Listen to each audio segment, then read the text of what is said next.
What's good, party people? This is Voodoo in the Woods. I'm a corn in the Woods, and he is former U of MMA champion Pius Ina Lobo, better known as Voodoo Maximus.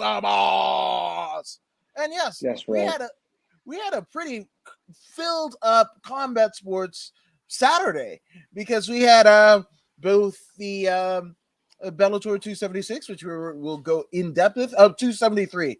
Apparently, I missed that day on Sesame Street, but forgive me, folks. And the Royal Rumble, what it used to be when we were growing up, one of the big four pay-per-views. Now it's just like a whatever the fuck, right? I don't think anybody even cares anymore at this point, but some people do, and cool. I'm not shitting on you for digging it, but I mean it's a shit show. But I will say, rest in peace, Vicky Askew or Victoria Askew, the mother of one Vincent Kennedy McMahon, who passed away shortly before the Royal Rumble began. So our condolences go out to the McMahon family. And this is actually a year to the day after Vince's brother, Roderick McMahon, a millionaire in his own right, hailing out of Texas. He passed away. So it's kind of a crazy time for the McMahon family. So our condolences to them. Yeah, Yeah. that's right. That's right. Um, the McMahons have sacrificed so much for us throughout the years. I mean, going to his father and now mom, Vince himself, putting his body on the line over and over and over. His daughter, body on the line. Even his wife, body on the line. Son jumping off the cage. They won't do. They will never ask you to do something they're not willing to do themselves. That's what I respect most about the McMahons. You know, they get down and dirty. So Yeah. shout out to the McMahons. Yeah, you said you sacrifice yourself for the entertainment of the crowd, but they've also sacrificed many a talent too. So I'll do the flipping of the script too. Namely Owen Hart and a litany of people that, because of that Oh, that's insane true. That's true. schedule of the WWF, in the 80s and 90s and what have you. And then put away like an eight ball in a corner pocket a lot of the territories of the 50s, 60s, and 70s. So there's that. But again, still, heartfelt condolences going out to the McMahons during this difficult time. But we were going from one dynasty to the other because we have Bellator 273 taking place in Arizona, and we get started off on the prelims that was live and free for everyone on the YouTube Bellator page. But we saw Sullivan Colley, which I want to believe his name is Sully. Yep, it is. It actually is. So Sully Colley beat the big tuna Ben Parrish. And Ben Parrish was looking, after his knockout in his last appearance at Bellator, it was mentioned in the commentary that he was looking for a Bellator contract. Well, nobody told Sullivan Colley that, because the training partner of one Bellator heavyweight champion, Ryan Darth Bader, beat the ever living tar out of the big fish, or the big tuna rather, in the very first round. Your thoughts on Sullivan Colley's performance here? There's something to be said about those wrestlers, man. Uh, Mr. Sully went up in there, uh, picked his shots. He did. He was seeking minimal damage, utilized wrestling to the best of his ability, and it paid dividends as he was able to get his opponent to the ground, keep him on the ground, control several dominant positions, go in for the kill with that ground and pound, and off with his head. Ben Parrish, nighty night. Sullivan moves on to 3-0, and it is what it is. Let's get it.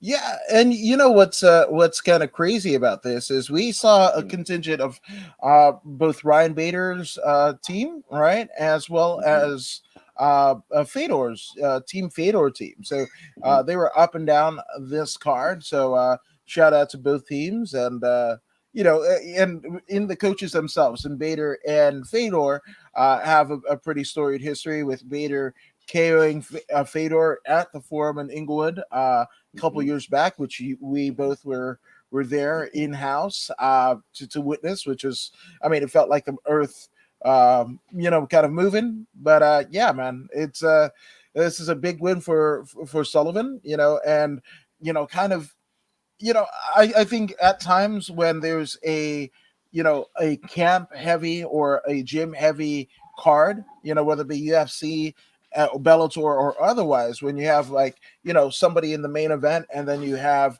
a lot of their proteges, on the undercard, a lot of people give it flack, right? But this one, it turned out well, and this ended up being the very first finish in Bellator's history for 2022.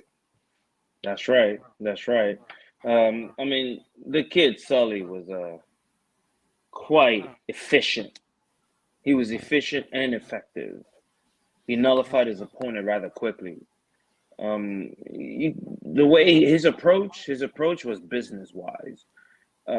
He, there wasn't any wasted energy, and I like that.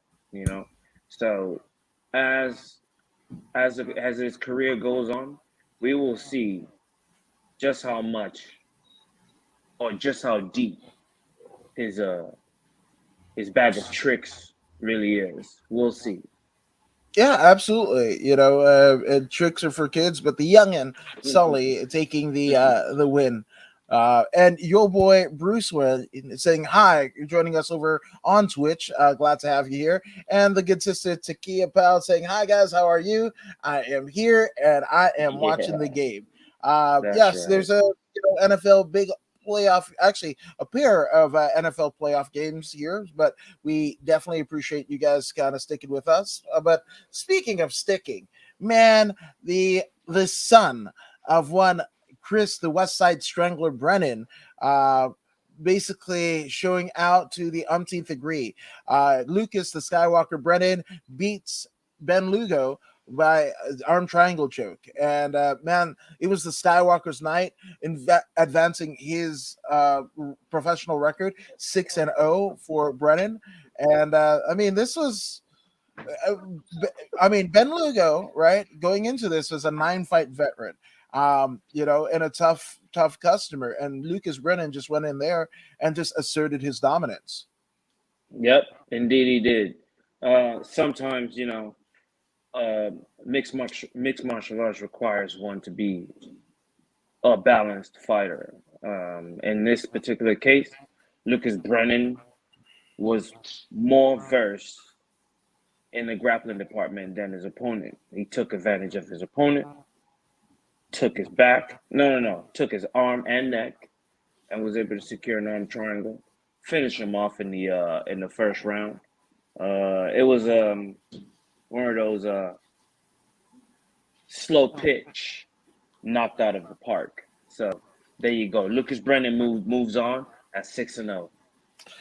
Yeah, are you there saying that Bellator throws layups to people that they might have invested interest in? What? What? I mean, we are on the same team, So it's Speaking like of Kobe and teams, Shaq. oh There yeah, you you go. on my team. Yes, we are team Takia. I'm just saying. Hey, it's like Kobe and Shaq. Kobe lays it up, Shaq slams it down. You know what I'm saying? Oh, I Bellator lays it up, and it's up to Lucas Brennan to slam it down. I thought this was going away because in my head, not the championships that they won or whatever, but there Hmm. was a diss track that Shaq had made of Kobe, and it was show me how my I don't know what it, cavity tastes, which doesn't age well because one of them is nearly departed. But yeah, that's that. But speaking of asses, um, the assets of Nikita Mikhailov Hmm. just rose. Right, this is another fighter from the Russian Federation and a protege of the great last emperor Fyodor Emelianenko, where Hmm. Nikita absolutely dominated Blaine Shutt. As Mauro Ronaldo said, Nikita shut out Shutt, which I thought was great. Yeah, it was a pretty much exactly as we called it. We had an idea. Nikita was going to be able to have excellent takedown defense, so keeps the fight on the feet. Nikita had better control of where the fight took place, even if he didn't get the KO or the ground and pound. He was on pace to winning by decision anyway, either split or unanimous. He was leading, but however, he was able to score a KO via ground and pound, and he moves on to 9-1. Yeah, absolutely. And if anybody was kind of questioning, maybe Bellator throwing up layups or whatever. One thing about these Russians or Dagestanis, that whole kind of European bloc, these guys don't come to play, right? Mm-mm. I even believe I heard either Josh Thompson. Yeah, I want to say it was Josh Thompson, but possibly it could also be Mauro Ronaldo. Where like when these Dagestani fighters, and I kind of equate the Russian wrestlers, a part of this kind of attaché. Uh, the fact Mm-hmm. that if they lock hands on you, that's it. You're going on a It's tough. ride. It's tough. Yeah, so Yeah. this is no different, and I believe the thing was like, hey, if you get caught, and those fingers are locked, guess what? You're going straight a first class ticket to Dagestani Airlines, man. All expense paid trip. So and again, I think that was a nice verbal gem. And again, Bellator. We were kind of talking off air, Voodoo and and it was just like, I'm so glad that Bellator is back. To me, whether it be the live show, fortunate enough to be in attendance, like I mean, Voodoo and I have been countless times, or watching at home. The viewing experience is amazing. The crowd is electric, but the commentary team, and I will even date it back to Jimmy Smith, who's called the Royal Rumble last night, which was kind of wild. But Jimmy Smith and Sean Wheelock to now this incarnation of Mauro Ronaldo, Big John McCarthy, Josh Thompson, and man, I can't remember her name, but the gal that's on the panel with Josh Thompson, uh, she's great. I mean, the commentary team at Bellator is just absolutely phenomenal, and I just dig it. Hell, even Michael C. Williams, when people are talking about great ring announcers, they'll bring up Mike Kendall of LFA. They'll bring up the gentleman in one championship before his Rowdy Energy. Um, you know, BKFC has Jesus Christ, why am I blanking? Oh, Jeff Houston, right, who does wrestling as well, and obviously the great Bruce Buffer, yeah, along with his brother Hmm. Michael, Hmm. right? And so legendary, the Lennons, Jimmy Lennon Sr. and Jimmy Lennon Jr. But Michael C. Williams, man, that guy has seen it all. When they used to put the Bellator cage in the middle of the Fremont Street Experience in downtown Las Vegas, to right now to where they're at with Viacom and Showtime. This guy has seen every incarnation of Bellator, and I just for all the kind of like changes in terms of the roster, I'm glad that Michael C. Williams calls Bellator home. Most definitely, most definitely. It's a Yeah. perfect fit, man. Like that OJ glove. Ooh, Perfect fit. Jesus Christ. Oh, R.I.P. Nicole Simpson Brown or Nicole Brown. There you go. I'm not gonna Brown. do Yeah. the Simpson. All things considered, that's bad taste and Ronald Goldman, and also Kato Kalin's 15 minutes of fame. That was over 15 minutes Right. after. But yeah, that's it. But speaking of 15 minutes of fame and cashing in on maybe your name, Dwayne the Rock Johnson, not the one you think of, not the one whose footwear is the exclusive footwear partner of the UFC, but another gent. He fell to 6-3. It's kind of wild because they were kind of like, I don't want to say they were. dogging Johnson, but it wasn't until the third round did Big John finally admit, like, oh, like, Dwayne Johnson took this fight on short notice and whatever. Dalton Rasta was, preparing for somebody else and everything, and giving the propers to both gentlemen. But before that, it was just like, yep, this is. It was like a predetermined outcome that The Rock was going to Mm-hmm. lose to Dalton Rasta. Uh, and Mm-hmm. again, not that Rock, another one. But yeah, man, this one was cool. And despite the fact that you can make all of the concessions that you can about it being a short notice fight, this went all the way to the decision. So I definitely want to give a huge, even in a losing effort, a huge shout out to Dwayne the Rock Johnson, Mm-hmm. because he stuck in there right into the bitter end. Yes, he did. Yes, he did. Um, and Dwayne was not the favorite to win, and on top of that, he's coming in on short notice. However, he did go in there on short notice, and he did perform. He wasn't finished, which is huge. Yes, he was out wrestled by Rasta. He was out wrestled, but he wasn't manhandled, and that's a victory in its own. In its own. So shout out to Dwayne, but Dalton Rasta wins on this very day by unanimous decision.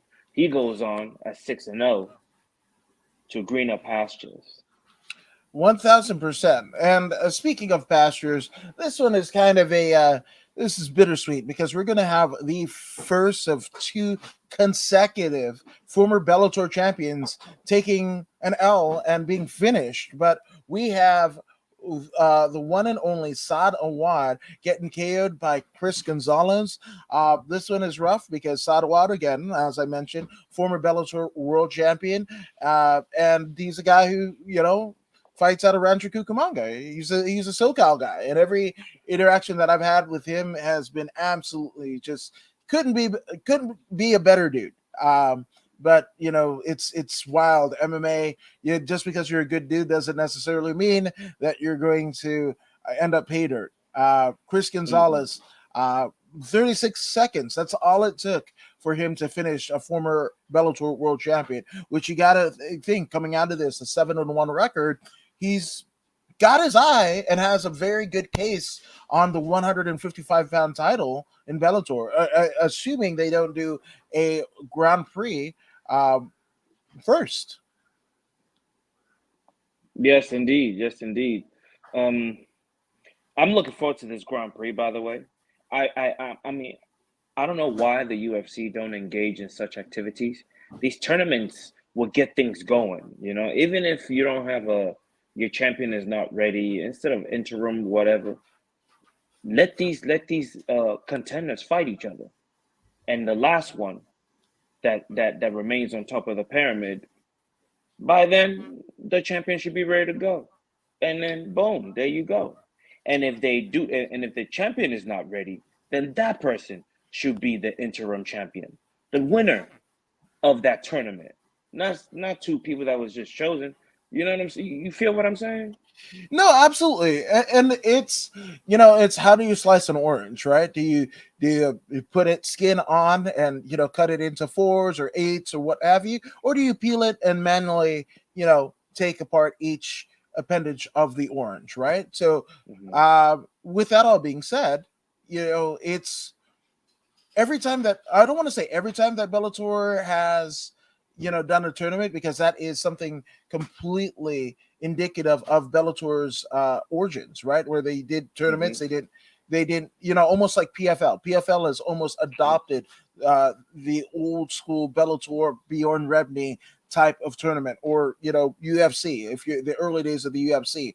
But the catch 22 is when King Mo coming off of Strike Force, right, and a world champion of Strike Force and whatever, and they put him in the tournament thinking he's gonna win and everything like that, and they had money in him winning, and he Hmm. gets kicked. I mean, like spinning back fist by Hmm. God, I forgot the gentleman's name. He's out of Long Beach too. The punk.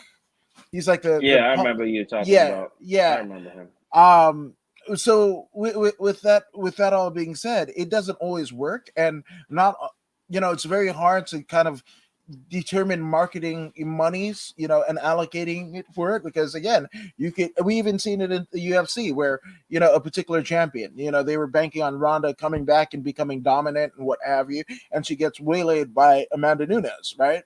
So when you get a tournament, you're throwing everything up in the air. Hell, Hmm. if you want to use a WWF reference, the Brawl for All, that was supposed to make sure that, hey, Doctor, that's Steve Williams, one of the best NCAA wrestlers to transition over to pro wrestling, and hey, if Hmm. the MMA was lucrative financially, 20 years before it ended up becoming, the 70s and 80s, well, you would see Dr. Death Steve Williams probably floating between both, right? Or wherever the money went. He was kind of a mercenary. But with that all being said, he gets KO'd in the first round and tears ligaments in his leg and everything like that. So in that, like in terms of competition, it like you can make a plausible theory. You put all the best guys or girls in a tournament per divisions, and we'll see who comes out on top. But then if you have Hmm. a bracket here and a bracket here, and you want two guys or competitors of that bracket face each other, that might not happen because one, you can't train your chin and they get an errant blow or whatever, and guess what, everything is all up in the air, and then that I think breeds discontent within the promotion, because like for the fighter, like it's never been like, oh, you giving me this opportunity, right? And it hit Bader. It's just like, you guys, you Bellator, you UFC, you organization were against me, and I'm going to show you that I am the one, and what have you. So it breeds discontent. And also we're in a way and environment where you have athletic commissions. You're doing that in the, almost like Fedor fights, right? You're doing that either in Russia or a native casino here in North America, because there's no way that any commission in the contiguous US kind of signing off on that. Yeah. But I mean, do I like tournaments? Fuck yes, I like them. But I can see both sides. Yeah, those are the days, the tournament days, especially in the same day. Get it Yeah, over with. Those are the days. These new fans, they don't know what they've missed. The no, real, the 100%. realness.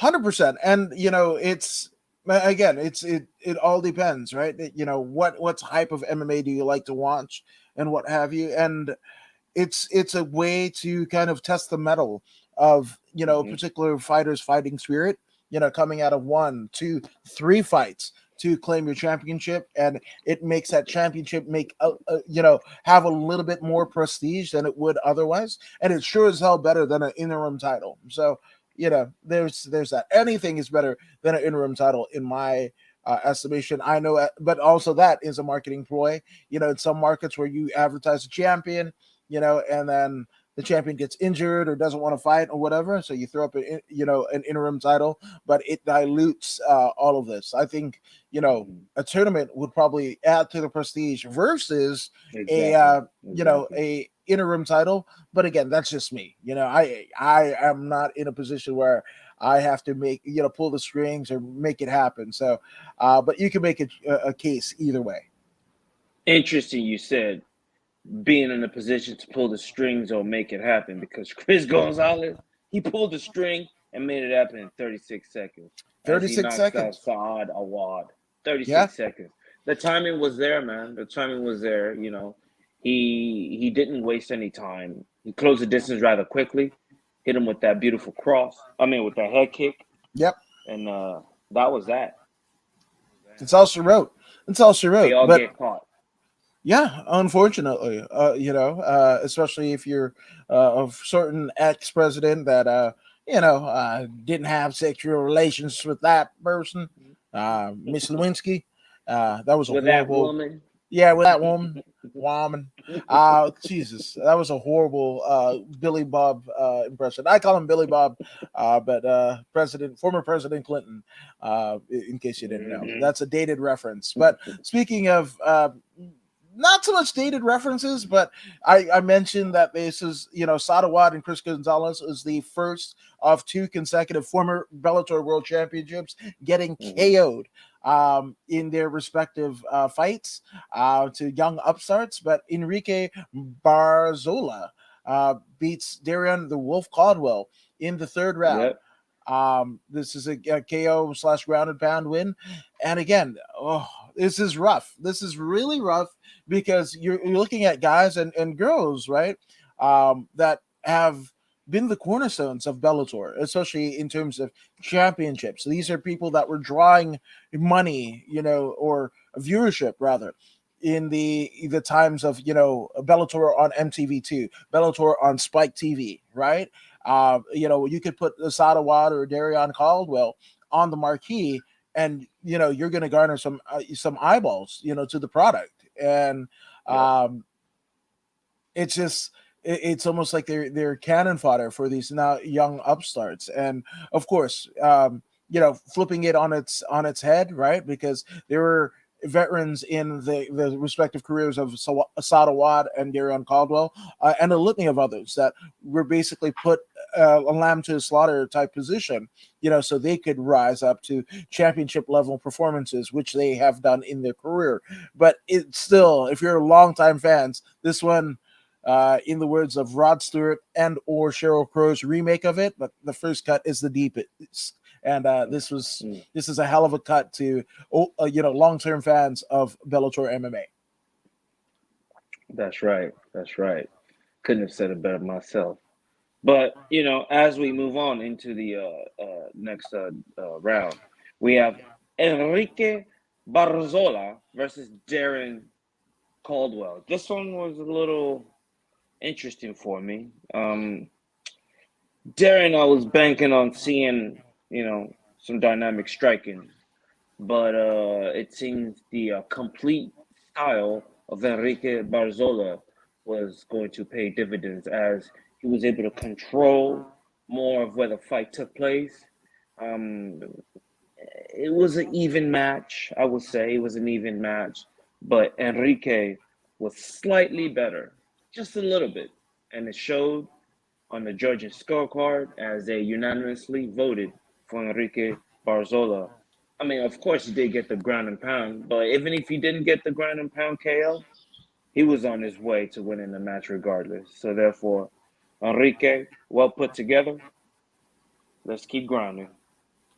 Yeah, and it's a shame. At least as it stands here, it doesn't look like Bellator gives the fight bonuses. Um, which, I mean, this one would definitely be in contention of a fight of the night, or a performance of the night rather. And who's to say Agreed. that doesn't happen with Bellator? They just don't announce it and what have you. But it's still a very big name over a name fighter for Enrique Barzola. So the future is really, really, really bright for Barzola. So I can't wait. Me too. Now, Me too. Me too. now, speaking of can't wait and can't miss, Sabah Homasi, a 16-10, proving that old school is cool. He's a veteran of almost 10 fights over his opponent, Jaleel Willis of the night. But I mean, first round, arm triangle choke, kind of indicative of the one that Lucas Brennan hit on Ben Lugo earlier in the night. Hmm. And Yeah. that's all she wrote. That's all she wrote. First round arm triangle for Sabah Homasi, and with a 16-10 record, man. I mean, where do you for the matchmakers of Bellator? Where do you put this guy? Is he? Does the Sleeky Sheik, get into title contention with this win and what have you? He's beaten guys like, Bobby Volker and Curtis Melinder, right? Micah Terrell. Hmm. Hmm. But, when it gets to the top tier, the Paul Simtex Dailies and the Andre Korskovs, which, crazy enough, that was his last two fights and two losses before the win over Jaleel Willis. But where do you put a guy who's a tenured veteran like that? Do you Do you give him a title shot? Do you not? And what equates for it? I'm not sure. I mean, that's when the fighter himself becomes the catalyst for his own success. Hmm. Um, what are you doing in addition to what the company is trying to do for you? What are you doing for yourself? What is your social media like? Are you putting the word out there of yourself? Are you talking yourself up? Are you advocating for yourself, seeking this title match or whatnot? What is it that you're doing? Are you just sitting around waiting for them to give you an opportunity, or are you trying to create an opportunity for yourself? I mean, a person like this at 16-10, I mean, on triangle like he did on this very night. I mean, why not? Why not give him a chance at welterweight? Why not? Why not? He's shown to have experience and he's learned.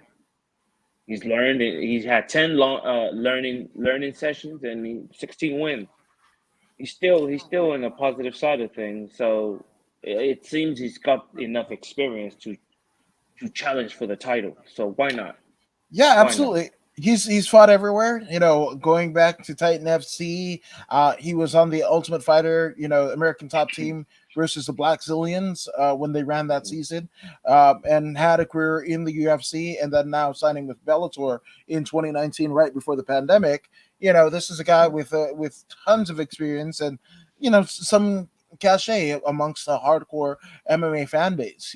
So this is something mhm, that could cash in, but just like you said, it's where you're putting in your social media presence and what have you mhm, that could catapult you into the places that you may want to be. And with his record, he's got probably more fights behind him than he has ahead of him, so you want to make sure mhm. that they're as lucrative as feasibly possible. That's right, man. That's right. That's Yep. right. And Shaman Steve said, "Good afternoon, gentlemen. Good afternoon, Shaman Steve, the good brother. What's up, Shaman Uh, Steve? Hashtag brother me softly. Glad to have you here Yeah, with us." But speaking of yeah. here with us, was the eye poke of Aiden Lee over Henry Corrales. This earning Corrales the victory. And I'm sure kind of every interaction with Henry Corrales has been great, and he has the warrior spirit, the fighting spirit. This is not the way that he wants to earn a win, but unfortunately, that's the way the cookie crumbles. This wasn't as egregious as the Funk Master Aljamain Sterling, but an unintentional eye poke. That's rough. I mean, it wasn't as egregious as like a John Jones eye poke, where it almost seems like that was part of John Jones' strategy, is just train eye pokes in the way that what's his name, Chris Weidman, or as I like to call Weidman, trained check kicks for his fights with Anderson Silva. So again, Henry Corrales picking up the win in this one, but not without any controversy. Yeah, this was actually a very good fight.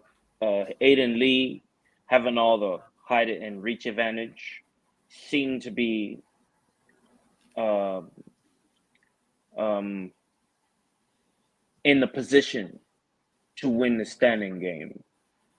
I mean, his limbs are very long, so therefore, things look well. He's English, that means his boxing is going to be crisp, right? More than anything, his boxing is going to be crisp. But he's in there against Henry Corrales.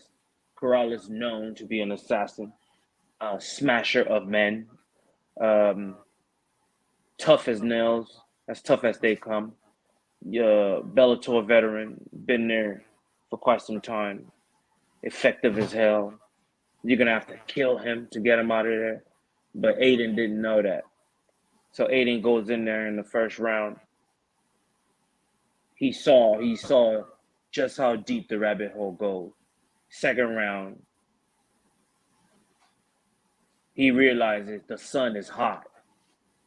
And then third round, he was just about to get fumigated when, by mistake, Mr. Corrales attempted to push his face away, but a finger uh, went in Mr. Aiden Lee's eyes. Now, I am not saying the young man is lying, but it seems to me that he tried to steal one. Um, this is just my perspective, what I see. I am not him. I don't know what's going on inside of him, but it seems to me that he realized that he was losing a match or was going to lose the match. Yes, his eyes were poked, but I do believe that uh, he tried to steal the match with an injury. But Corrales had done so much damage that when it went to the scorecard, Corrales won. So therefore, there you go. Yeah, no, absolutely. I mean, Henry Corrales, that's not a guy that I'm gonna bet against. So again, I'm not at all crapping on this victory, but could it have happened better? Maybe. And when these unfortunate occurrences happen, there's going to be talk and chatter, a smattering of whispering on the social media about this is bullshit. This is bullshit. You know, Hey, but I tell you what. But I tell you what. If young Aiden Lee wants some, Corrales will have no problem but to give him more. I mean, you know he's ready. He's that type of dude. So if Aiden Lee really, when if he's really about that life, just ask Scott Coker to set up the next match, and we can run it back. You might not make it to the third this time. yeah, that's the catch 22 of that. Make your words soft and sweet just in case you have to eat them later. You know what I'm And saying? yeah, so there's that. But we are at the co-main event of the evening. We have former UFC and WEC champion Benson Smooth Henderson besting one Islam Mamedov, and this one was Hmm. wild because this is something that, I mean, it was a must win for Benson Henderson, who has gone essentially 0-3 in his last outing, so losing to Michael Chandler, Jason Jackson, and Brent Primus. Brent Primus and Michael Chandler, obviously former champions themselves, so he hasn't won since September 29th September 27th in 2019, which was a unanimous decision over Miles Fury Jury. And just kind of a side note about Miles Jury: if you are a fighter or just somebody that wants to learn some financial planning, Miles Jury's YouTube page, I definitely want to refer you to that. Because if you're a fighter, and he breaks down his bay percentage and what have you, and what he was told it was based around, and everything like that, and where he's basically played stocks or real estate, and he's very heavily interested and invested in the Florida real estate market, which where he resides. So just shout out to Miles Jury. I think that would be an apropos time to give him his propers, but also big propers to Benson Henderson, because again, after 0-3, mind you, two of them, right, in Bet Primus as well, as Michael Chandler. And remember, Primus beat Chandler in Madison Square Garden, where Chandler had a Anderson Silva esque leg injury, right, and fell Hmm. back on it. Actually, it was more Conor McGregor leg injury, and Primus won the title. But still, two Bellator world champions, former world champions at the time that Benson steps in there with him. And actually, they might have still been champion, because they were mentioning on the commentary that Benson Henderson has fought Bellator championships, but it's eluded him in every kind of campaign that he makes towards that title. And he's won a title everywhere he's been, again, WEC and UFC included. Hmm. Um, Hmm. but yeah, so this one, it was a split decision. It wasn't as dominant in front of the judges as one would like. But I do agree with the judging and scoring it a split decision, because there was a slick transition from Benson Henderson that Bellator didn't have any problems putting on all of their social medias, and he was like, this is where Benson Henderson puts the smooth transition. So I thought that was kind of nice. But your thoughts, Voodoo? Um,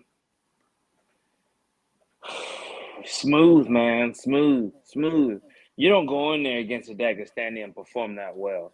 He was not expected to. I mean, being his age, the. I mean, I'm not talking about his chronological age. I'm talking about the miles that he's put on his body.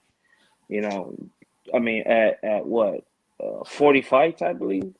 Yeah, 40 fights. Mm-hmm. 40 fights. 40 professional fights. We're not counting the amateur fight. 40 professional fights in Benson Henderson's career that goes back to WEC, like my man was just saying. Mm-hmm. I mean, going in there against Islam Mamedov coming in with a 19 fight win streak. He comes in there against this old veteran. You know what I'm saying? And then they'll tell you, your teachers and your coaches will tell you in practice that practice makes perfect. Practice makes perfect. Benson Henderson, the years and years of drilling and training paid dividends in this particular match because he wasn't the strongest in the match. He wasn't the strongest. He wasn't the best wrestler, but the skill, understanding of when to transition, that was the key to victory in this match. He was never absolutely dominated. He was held, but not dominated. When it came to Islam going to work and punching him out, he creates holes in which Benson Henderson was able to wiggle out of and change the situation. And he did this for 15 minutes. It was a beautiful match. I enjoyed it thoroughly. I'm not mad at the Benson Henderson split decision win at all. No, not at all. And again, I truly and honestly believe that Benson Henderson finds himself in a similar position as Glover Teixeira, right? Where he's Mm-hmm. a long term veteran, and there's a lot of miles. So I think that Mm-hmm. once he gets to that echelon that he's set for himself of claiming a Bellator title, he might hang it up. And not to say that he wouldn't be a part of the MMA lab and helping train the next generation of people there. But in terms of his active in-ring career, they were basically telling how Benson Henderson has 4 kids. His wife Maria Mm-hmm. Henderson was victorious at LFA not too long ago. And maybe he does almost like a Gilbert Melendez. And supports his wife in Bellator, which crazy enough, Carrie Ann Melendez is a Bellator fighter in her own right. So maybe they go that route, and a whole slew of fighters that are coming up under the auspices of the MMA lab. Um, I believe Little Monster is there, right? Like MMA lab at Eddie Shaw. I want to say, Possibly, yeah, possibly. yeah.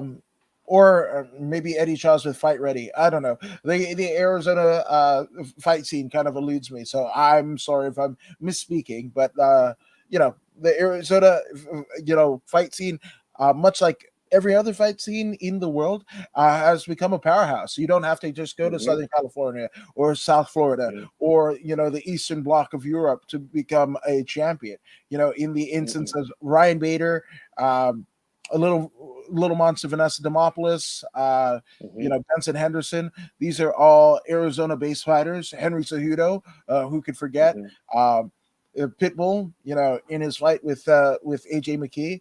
Also Mm-hmm. Davidson Federato, right? Arizona Yep. Yep. claiming themselves championships in the lower divisions of every MMA promotion in the world, seemingly. So, shout out to Arizona's mixed martial arts scene. You know, That's right. That's right.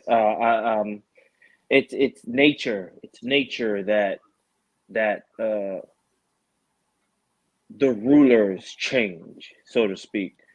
At one point, it was ATT, ATT, ATT, Jackson and Winkle, Winkle, Twinkle, whatever.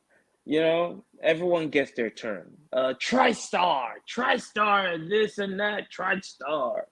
Lions Den, this and that, Lions Den. Everyone will get their turn on top. It is what it is. As long as folks are still going out there and they're training hard and becoming their best self, then the gym will always get recognition. So congratulations to the Arizona folks. It's your time to shine. It's your time to shine. Um, you are deserving. No, 1,000%. And giving us a bit of an update, Stephanie Black over on YouTube saying, "Swoop, go San Fran." Yeah, and again, not Hey, to it's not it's Raiders for life. Raiders for life.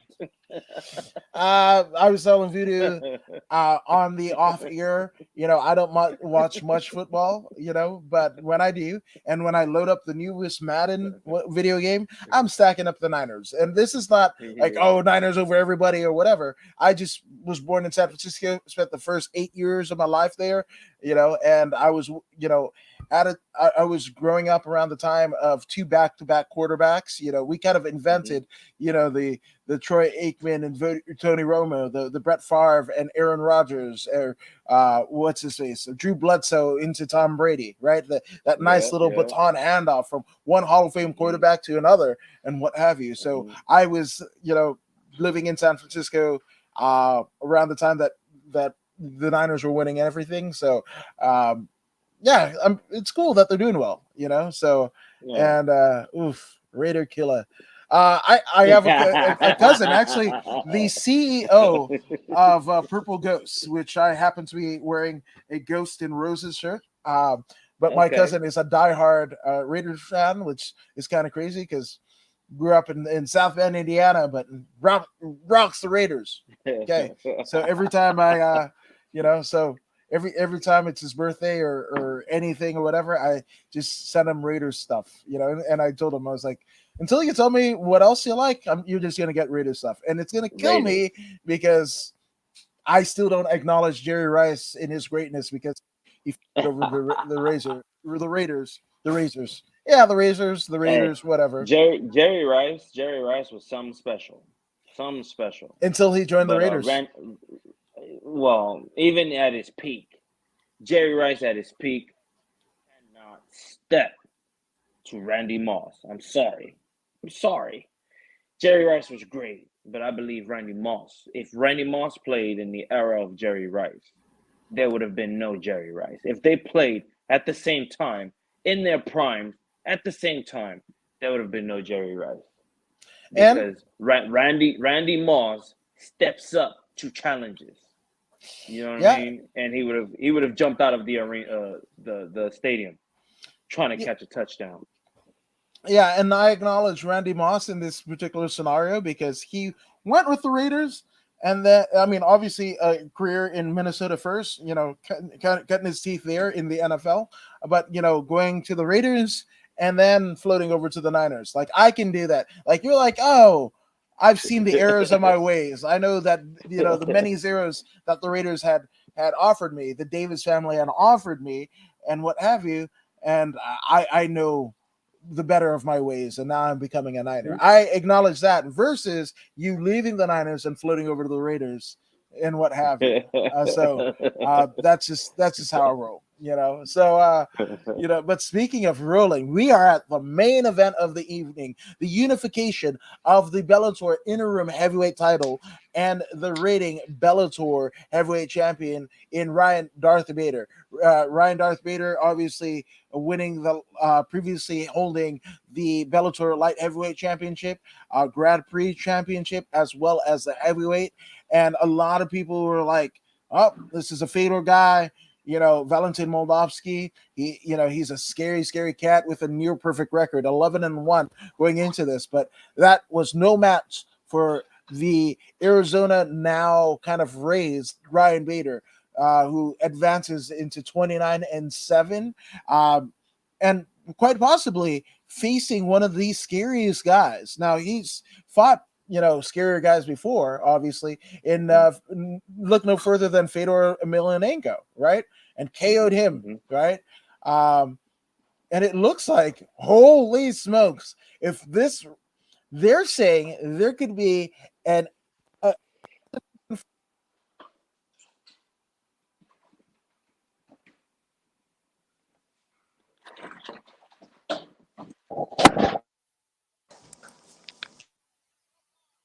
let's go. I want that fight.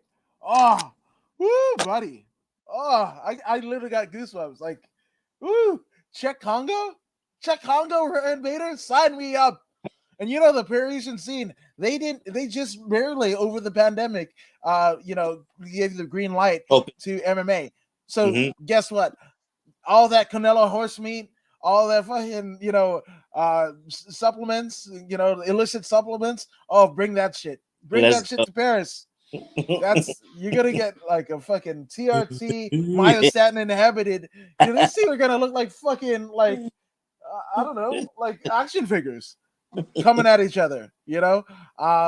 Sign me up. But again, you're not putting the wagon in front of the horse. Again, Bader undefeated. I mean, I'm not undefeated, but a unanimous decision over a tough wrestler, somebody who hails out of Fedor's camp and who is a very very stealth and astute wrestler in his own right. This one's great. Also, Nia Lynn saying, "Huh." What up, Nina? One eye Nina. There you go. There you go. But your thoughts on this heavyweight unification belt for Bellator? Hey, I have to say, I have never seen Ryan Bader perform better than he did last night. There was a stiff competition in front of him in Valentin Modalski, the Russian young man, young, strong judoka, excellent judo. Um, um, his clinch game is very, very good, very, very good. The way he operates, he brings the pressure, puts you on the fence, and he pretty much presses against you, restricting your breathing as he knees your thighs and or whatnot. But Ryan Bader, being an excellent college wrestler that he was able to channel that wrestler's heart, that indomitable spirit. First of all, Ryan Bader has very good cardio, which showed in the fourth and fifth round. Um, Going into the fifth, it was 50-50. Ryan Bader and his opponent went to their mutual corners. They got their 1 minute break and then they brought it back. Bader was more active. Bader, having more experience at 29-7, realized that there's a possibility that this fight is split even and he has to look busy for the judges. And he did exactly that. When he was pressed against the fence, opponent going for a double leg, trying to suck him off the fence, Bader went to work utilizing the elbow strikes and rabbit punches. When he was taken down to the ground, he got back up. He never left a position in which his opponent could dominate him, especially in that fifth round. Um, the fight IQ was appropriate for this match. Shout out to Ryan Bader. I've like I said, I've never seen him perform this well ever. Yes, I've seen him knock people out, but there's something different about going 25 minutes with another human being.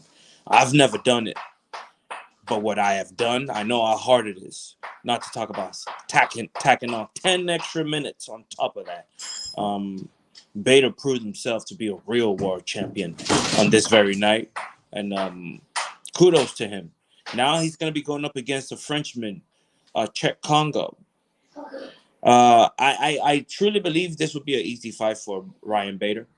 Um, I do not feel Czech Congo has the skills to defend against Ryan Bader's assault.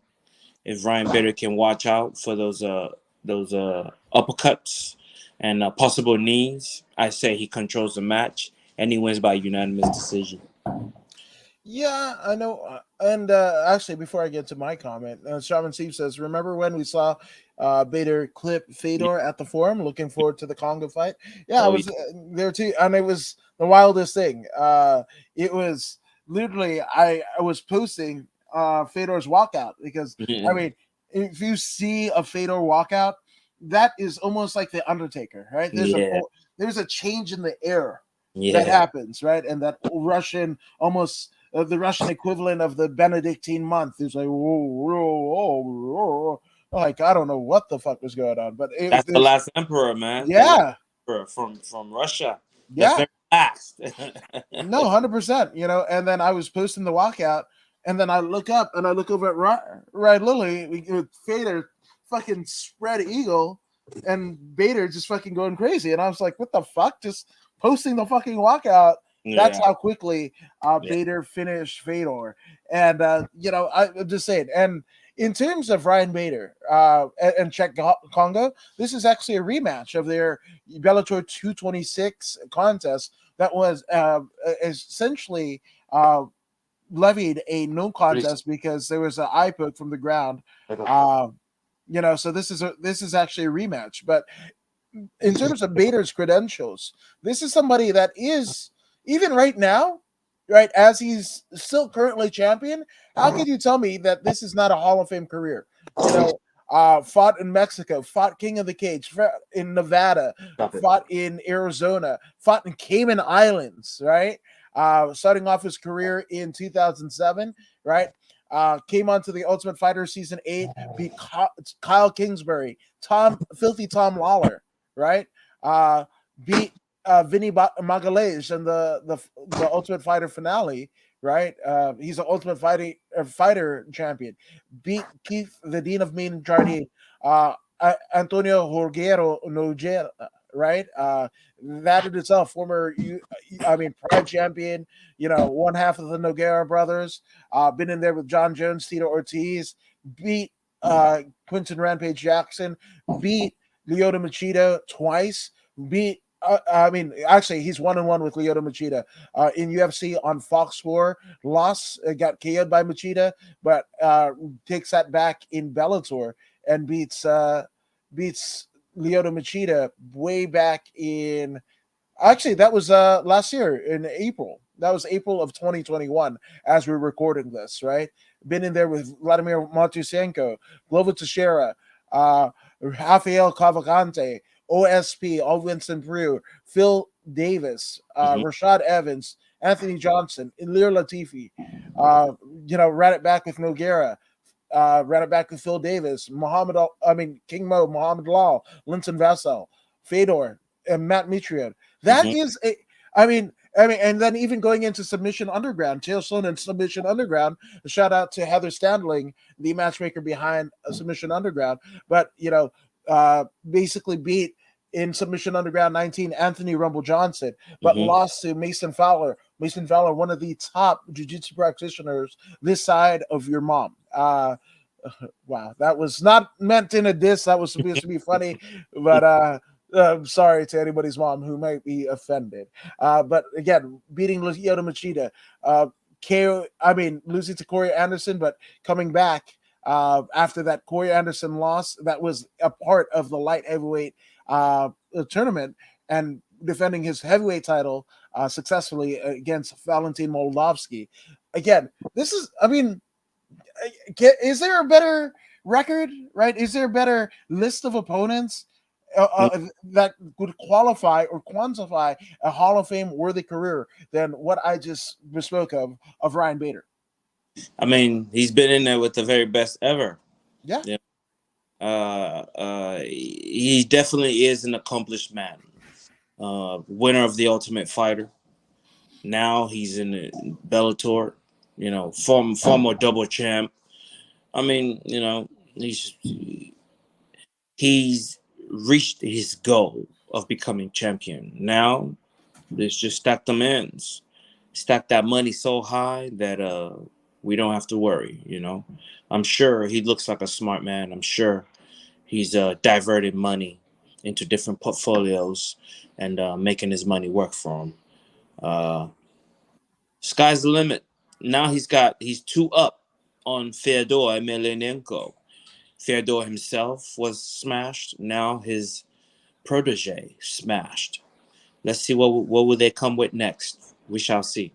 No, 100%. And we saw, Alpha Male versus Dominic Cruz, where they basically, literally a fighter factory up against a particular dominant champion.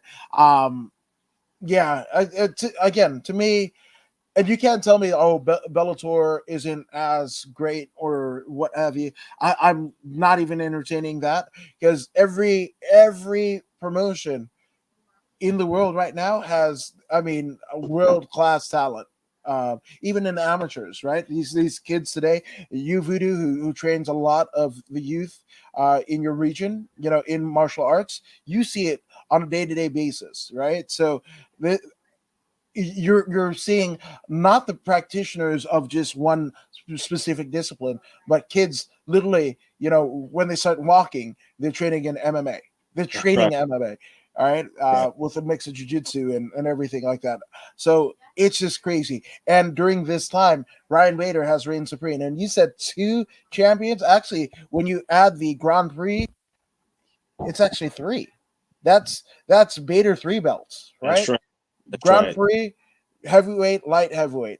That's And that is a accomplish that no one can take away from him. And again, anybody that like, well, he didn't win a UFC title, whatever. Well, he's been in there in UFC title fights, and he's bested a lot of UFC champions in one phase of his and their career, one way or another. So again, to me, Bader is one of the greatest, and in my mind, I'm on like, oh, what does Francis Ngannou versus Ryan Bader look like? What does Brandon Vera, a heavyweight champion over in one, versus Bader look like? There's so many super fights that I'm thinking of. Look at all the Russians over there in PFL. Jesus Christ, and Bader, picking himself up $1 million and another title and another promotion. Like it's wild. It's so wild what could happen. And I just think that I'm not, again, trying not to put the wagon in front of the horse and whatever, because yes, you might say that Czech Congo might not present too much of a threat. But again, those uppercuts of Chet Congo are legendary.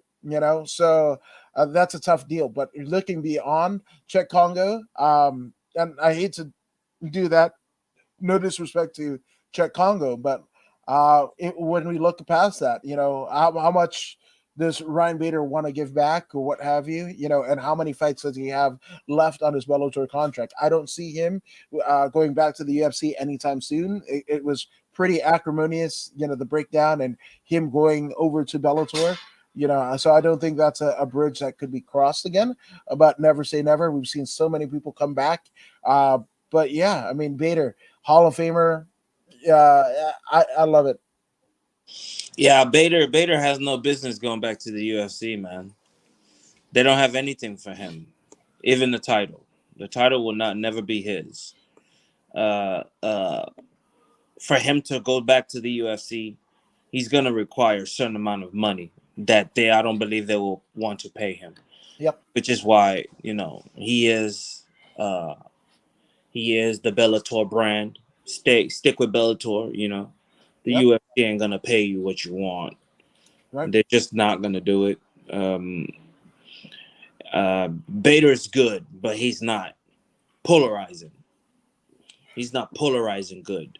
Um, what sells most in the UFC, besides your actual physical skill, is the how do you say?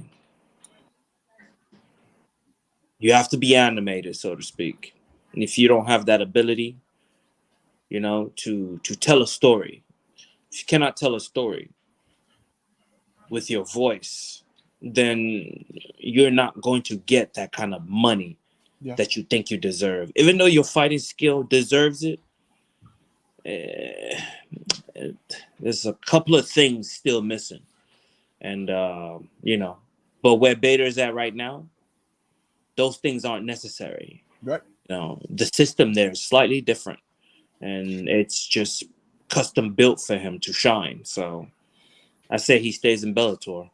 Absolutely. And one other kind of asterisk. Bader's a hell of a fucking commentator for Bellator. Hmm. Anytime he's not fighting, he's damn good. Him Hmm. and Josh Thompson, almost have the synergy of Josh Thompson and Big John McCarthy. But again, Big John McCarthy and Josh Thompson, they have a podcast together. Bader doesn't have a podcast with those two. Yet Hmm. he works seamlessly with all of that. And again, I can't remember the gal who sits on the Bellator panel, but she is fucking great. She, and the interplay between Josh Thompson and her on the panel was just fucking fun. Especially in the that instance of Lucas Brennan, right? Because Chris Brennan and Josh Thompson were supposed to fight, didn't happen, and whatever. And she called his ass old. Like, does that make you feel old? Like, like you're calling the fight of the guy that you were supposed to fight son's fucking fight. And it was like, I didn't feel old until you told me right now. And then she was all like, well, my job is done, I'm out. And I was just like, that is so good. Again, if you were kind of on the fence and you were just watching on YouTube and you're on the fence of maybe you're making a $15 subscription here in the United States for Showtime to watch this fight, to me, that would have sold it. Her and Josh Thompson, and I gotta get her name, but she's great. She's fucking great. There's so many, and I love the fact that whether it be women's MMA, jiu-jitsu, what have you, but even into the commentary desk where you have her, Lauren Sanko, Karen Bryant, Megan O'Leary.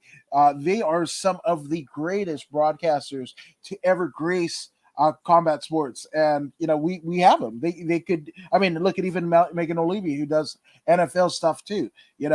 So at this time, while we have it, Julie Kensey in Invicta, they're so great. I love that. The greatness and the entertainment factor isn't just in the fights themselves, right? And is it a male female thing? It's just like there's great commentators everywhere. God, Michael Chavello over in one. There's so many great things. PFL has one of the most underrated commentary teams, along with Bellator, past, present.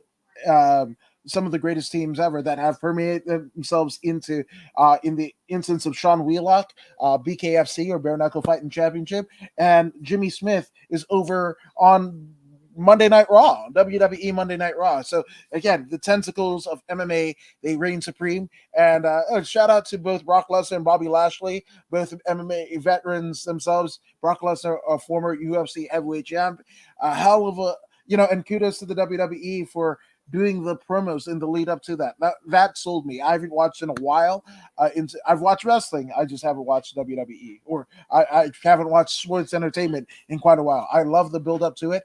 It was marred by a non MMA guy, basically sullying the waters, which was a great competitive match with two world class wrestlers. Yeah, so just shout out to them. Shout out to everyone, and then shout out to you guys for joining us here at According to Woods. We will be back uh, this Thursday because we have another UFC on the horizon. The first UFC fight night, really, of 2022, and Yep. that's headlined by Jack the Joker Hermanson and Sean Tarzan Strickland. Yeah. Holy fuck, somebody's gonna get their fucking head caved in. Yeah. So you're going to come back with us at 11 p.m. Pacific Standard Time on this Thursday, where we're going to break this whole card down for you. There's a lot of good ones on here. I'm not going to pick a favorite and what have you, but this, assuming nothing falls out or miss weights or somebody gets concussed or what have you, this is a 13 fight card. Again, the first fight night on for of the UFC for 2022. So it's going to be amazing. So we will see you guys here on Thursday night at 11 p.m. Pacific Standard Time. But before we go, Voodoo, can they find you on the socials? Oh, that's quite easy. Type in Voodoo Maximus and you'll watch me pop up on YouTube, on Instagram, on Facebook page, on Twitter, and on Snapchat. Like, share, and subscribe on all platforms. Let's go. Absolutely. And I'm According to Woods on all social media deals, Facebook, Twitter, Twitch, as well as YouTube is where you can find the Principal Podcast. On Instagram, Dumb Shit Memes. And it's been a week, but rest in peace, Eric Castro, one of my childhood friends. One of the reasons why I was able to survive Inglewood, I kind of feel like a fraud.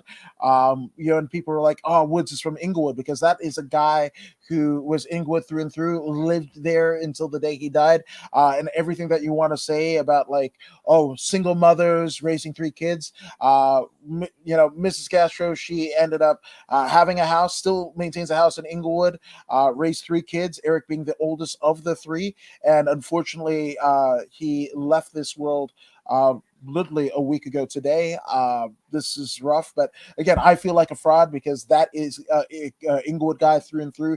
Worked at Sentinel Hospital, and is one of the reasons why I'm still here. Kind of stuck his neck out for me when I first came to Inglewood, Crozier Middle School, and showed me which places to hang versus not to hang and places not to get shot. So rest in peace, Eric Castro. There is a GoFundMe on my link tree in the bio if you can donate. But again, rest in peace, Eric Castro. According to Woods, Voodoo Maximus coming at you live, and we will see you Thursday night with more Voodoo in the Wood.